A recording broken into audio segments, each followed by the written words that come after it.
Welcome to the back garden at Rhodwood. This area is built between the stream and several bogs that are naturally occurring on the property. I've never had bogs before and I've learned a lot. And I think as a result, this garden's turned out to be really unique and really interesting. This is one of the boardwalks that we built over the main bog. And I stained it teal. I was going to go with the green, but I thought the teal was really much prettier because it goes with pretty much every other color that you could imagine. It just rained, and I think the best time to do a garden tour is right after the rain, when everything looks really fresh and the air is really humid and scented with color.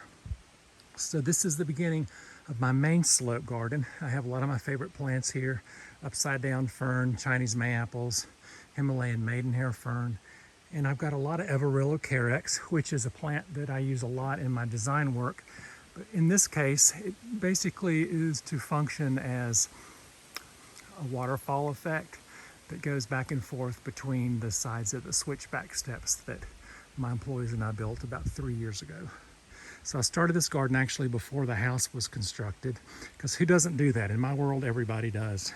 So we have a view of the bog, which looks really pretty when the primulas I planted are blooming in May and early June. And we've got, again, more Chinese mayapples. Got some Rogersias that I've planted. I've always wanted to grow those. More Himalayan Maidenhair Ferns. We have this thing up here called freeze and thaw, which we don't have in Charlotte. So the clay started to come out of the side of the hill. I reinforced it with these smaller boulders earlier this spring, and I think they'll help a lot.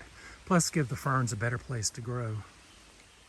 We probably have 40 different species of ferns here at Rhodwood, growing naturally and also introduced.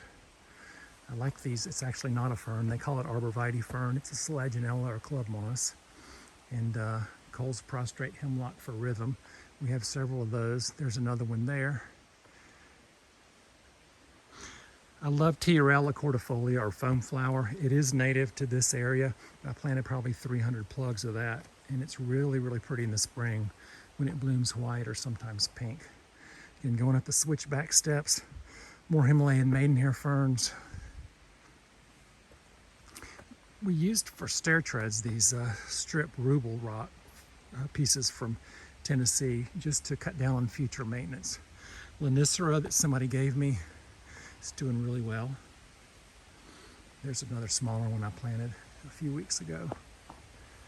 And the Tiarella is really spreading, which makes me really happy.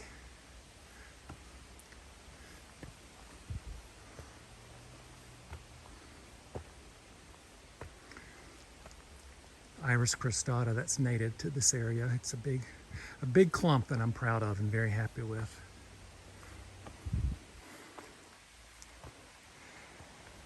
A sculpture from Zimbabwe called Fertility.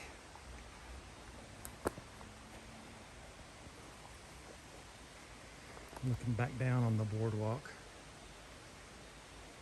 It's just a beautiful piece of land that I'm very privileged to garden and to share with you.